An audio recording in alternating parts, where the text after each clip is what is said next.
Knocked around and smothered by Kansas State. Sam Kahn will be here and has done stories on TCU, Sonny Dykes, and others, and joins us on 365 Sports. Sam, looking at their last game, the TCU game, what impressed you the most about winning the game in Austin the way they did? I think it was their ability to stick with what their game plan is and has been, despite the fact that they were dominated on the line of scrimmage in the early going. That Texas had 8 tackles for loss in the first quarter of that game.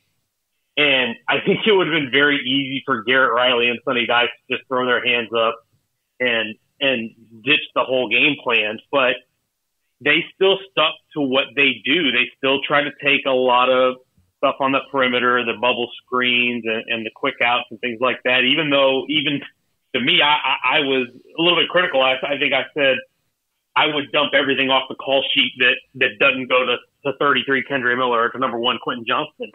But they stuck with it, and then in the second half, they did what they've done in the last few weeks, which is give you that heavy dose of Kendra Miller in the second half and let their O-line wear you down until they finally bust some runs. And I thought it was really impressive for them to kind of weather that storm early on and then still go in there and get some offense generating in the second half. To say nothing of their defense, which has been great the last 2 weeks. The defense has been great against Texas Tech. And the defense was fantastic against Texas, especially fitting the run game and shutting Bijan Robinson down. But I think overall, just their patience and willingness to stick to what they do and not get off script, because it's very easy to get tight in these situations. You're 10-0, and you're in the college football playoff ranking, and it's easy for people to say, hey, take it one game, one play at a time. But, buddy, the stakes are high now. It is very easy to get outside of yourself and lose focus and do something different. But I'm impressed with the way they stuck with what they do and still be able to come out with a win in a tough situation. Sam, we had Sonny Dykes on the show yesterday, and he said that they don't really talk about all that stuff, that he's got a team that's kind of just focused on the now, which is I believe him. I mean, it's hard to believe that you would have that, especially in this era, but they seem to be just kind of free and breezy when it comes to week-to-week preparation and focused on just what's ahead of them. And for a TCU team that's not regularly in this position, I think that's maybe the best coaching accomplishment of the year for him. Yeah, and I think I believe that they probably don't talk about it. I'm sure they don't talk about it in team meetings, and I'm sure they're not talking in the position meetings or in the pregame. But let's be honest, they're young men. They probably look at their phones. They know that everybody is paying attention. They know where they're ranked, because it's impossible to escape it if you're on social media. And so I think they understand that. And I think Sonny mentioned when they played Texas Tech a couple weeks ago that they came out kind of tight and they were pressing a little bit, and that he sensed that. And the one thing that I think that Sonny Dykes has done a good job of is I think he's had a good finger on the pulse of what the mood of the team is. And he's not going to be one that says, well, this is the way we're going to do it and we're never going to talk about it, we're going to ignore it. I think if he senses that the team is thinking about it too much or talking about it too much, that he's going to address it. I think he's going to be straight up with them about it. But that, to your point and to his point, I think a lot of that has to do with the maturity of the team. Think about all the key players on this team. Kendra Miller's a junior. Max Duggan's a senior. Quentin Johnston's a junior. So many of these guys, Tay Barber's a veteran. So many of these guys are guys who have been in this program and been around for a long time. So they've seen a lot of Big 12 football. They've played a lot of Big 12 football. And even though they haven't enjoyed that kind of success, remember, a lot of these guys came to this program expecting to have this kind of success. A lot of these players, I remember I talked with Max Duggan about it a few weeks back. Part of the reason he chose to come to TCU, in addition to just what he liked about the school and the campus, was he was right after they played for the Big 12 championship in 2017. He thought, I'm going to come in there and compete at that level. I think for a lot of them, this is a relief. It is them finally living up to the potential that they always thought they had. I think they always thought they had the talent to do this. They just haven't been able to do it in the last few years of Gary Patterson era for a myriad number of reasons. Do you think, in a way, even though they have a better record than Baylor had at this time last year, based on what you said about fifth-year senior, fourth year, a lot of games, Isn't that kind of what was Baylor's mettle in a way and the edge they had last year with a lot of guys that were fifth and sixth-year players? Not so many sixth. No. Yeah. Yeah, no doubt. No, 100%. I think you're dead on with that. And I think that's why, to some extent, you've seen Baylor be so up and down this year. And I think it's easy for us as observers and fans of college football to just look at the talent on the roster and say this team is going to be this good or that good because of X, Y, and Z talent and these players on the roster. I think because of how transient players have become, roster management guys, moving from team to team, or even the influx of freshmen playing more prominent roles. I mean, heck, you got a top 15 team in North Carolina that's got a true freshman starting quarterback in Drake May.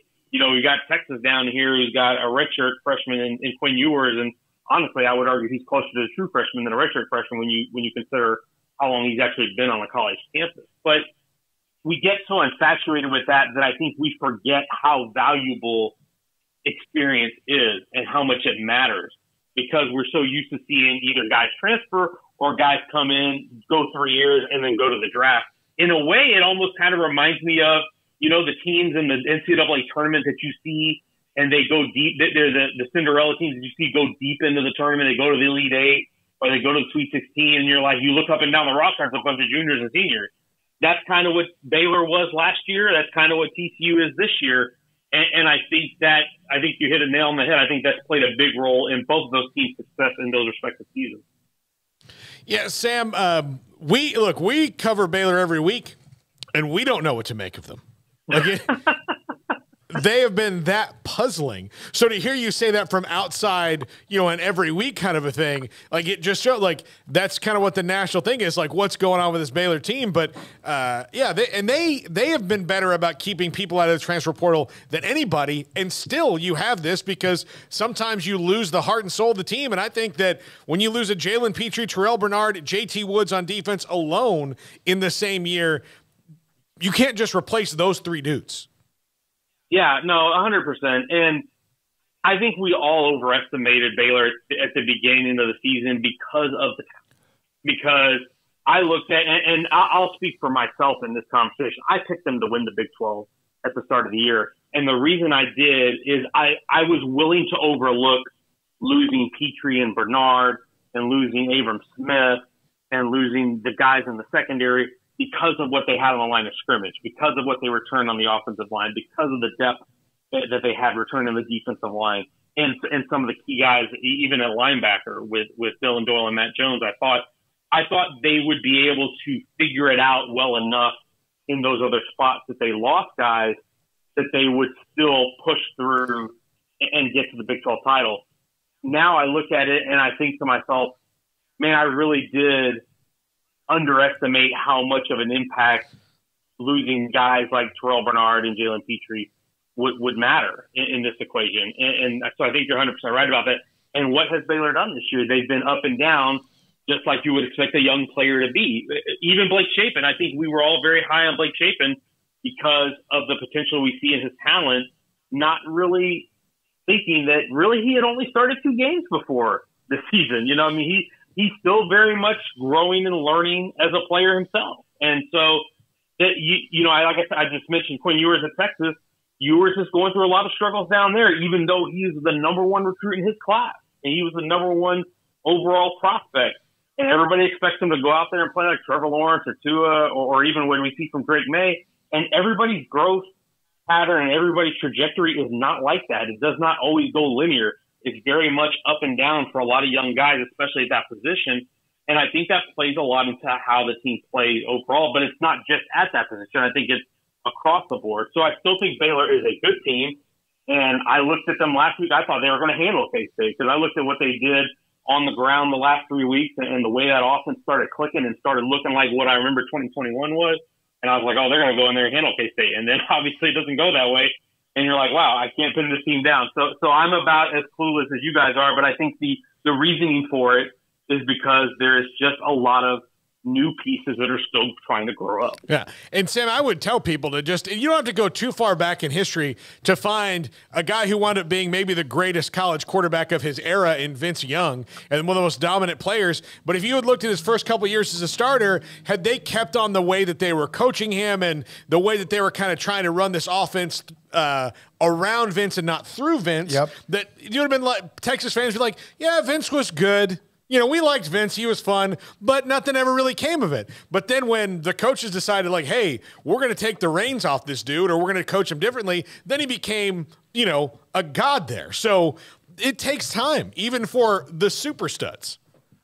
Right. No doubt. I agree 100%. And it's funny you mentioned that because, Max and I, we were talking about that on our podcast today because we got into the discussion about Ewers. And part of it is coaching. Part of it is Steve Sarkisian's got to help out Quinn Ewers by running the ball to Bijan Robinson more than 12 times in a game. Bingo. Because that you got one of the probably 5 best players, like just in terms of pure talent in the country in your backfield. You got to give them the ball over there. And I understand they were struggling. But I think sometimes you got to force the issue and you've got to help your young quarterback. But at the same time, I think we as college football fans and observers, I think because of guys like Tua and Trevor and Drake May, that we see that immediate success, and we expect every young 4-star or 5-star quarterback to do that. And that's just not the way it goes. And I think because of how quickly teams and fans are to move on to the next guy and say, okay, we'll bring in the next recruit, or let's go hit the portal and get another guy. It really does. That position in particular is so driven by your psyche, and I think you have to handle so much more because of how much the center of attention you are at that position that I think you can really ruin a guy if you don't handle it right. So I think it's one thing as fans, sometimes we have to reset our expectations for these guys because, like I said earlier, it's that trajectory is not always going to be a straight line up. I think it's going to be bumpy along the way. Sam, what does it say, the Big 12? Because for a long, long time, we know Oklahoma won, it seemed like forever. What was it, 5 or 6 years in a row? And, yeah, there's others who have jumped up, Baylor in 13, Baylor TCU in 14, among some others, Oklahoma State or whoever. In the last 2 years, it looks like Oklahoma State, Baylor, possibly TCU and Kansas State are going to play for the Big 12 title. And Oklahoma State still has a chance to be a part of that. But it's 4 different teams that might be playing for the conference championship, but it's always been, at least in some ways, nationally thought of as Texas OU, and for the last 10, 12 years, it hasn't even been Texas. Yeah, and I think it's interesting to me because after the move was announced last summer that Texas and OU were leaving, I think we all talked about what the future of the Big 12 would be and what it would look like and who would rule the roost. Once we knew that the conference was going to be stable and everything, it was a race to who's going to rule the roost in the future iteration of the conference, who's going to be the big dog, so to speak, when OU is no longer there. And in a way, we're kind of already there. We're now going on 2 straight years where OU is not going to be in the Big 12 championship game. And like you said, we're going to have 4 different teams in it. And I think that's a great sign for the conference as a whole. It certainly is a sign of the depth of the conference. Don't listen to what anybody else in the country wants to tell you about TCU schedule or Kansas State schedule or whatever. This is a damn good conference. And you can see it by how many teams are above 500 right now, how many teams are probably going to go to a bowl game this year, and how competitive the games are week in and week out. And you mentioned those teams at the top. I look at a team like Texas Tech, and I see how they're recruiting right now and how competitive they've been in year 1 of the Joey McGuire era, save for that Baylor game, which was the one game they really got blown out.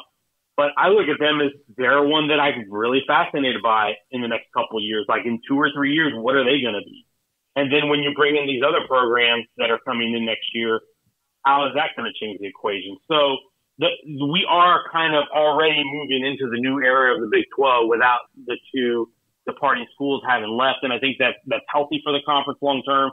And it's been fascinating to watch. Sam, I do want to ask you one theoretical Texas A&M question.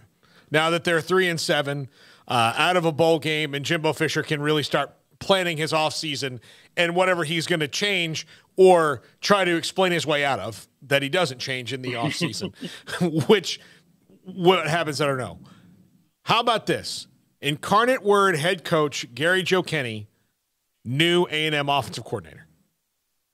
That's interesting. I hadn't thought of that, but that would be the same move that Eric Morris made to Washington State. Man, that would, I would not wish that on Incarnate Word to have to go through a head coaching change another second straight year. But yeah, I mean, you look at what they're doing offensively. Gosh, they put up, 70 and a half a couple of weeks ago, and Lindsey Scott, who has been a journeyman. I wrote about him at The Athletic yesterday. A terrific story, former LSU recruit. He's in the 7th year. He's now in the 5th school, but he's leading the FCS in passer rating. He's second in passing yards. He's up there in touchdowns responsible for, you name it. And that offense has been one of the best in the country. DJ has got a decorated history. He went from that Gus Malzahn tree because he was at Tulsa right as Gus left. They got to play in that offense, and then he obviously coached with Gus at UCF. Definitely a strong offensive mind. I can promise you, he probably for A&M fans is not the sexy name that they would want, but I can promise you can do a lot worse than GJ Kinney because he's a smart guy, a good offensive coach, former Texas high school quarterback, as we all know. Yep. Very successful at this level here, and was a successful college quarterback as well. Played in the pros and bounced around the NFL and CFL.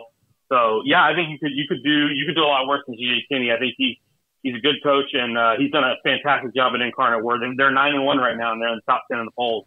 You got to give them credit for that, especially after they lost their head coach and their quarterback, who helped get them in the second round of the playoffs last year. Cam Ward, the column is why it popped into my head. I read the thing, and I was like, well, I'm going to ask Sam about this. And Ward's, they're going to make a bowl game at Washington State, but I think people thought it might even be more of an uptick. But you're right, 9-1 after losing a guy that's now playing for a Power 5 school at your quarterback position. So, Sam, thank you very much. See you Saturday. No problem. Thanks. Looking forward to seeing y'all. Sam Kahn, theathletic.com, covers college football across the board, does a lot of work with the Big 12, and he'll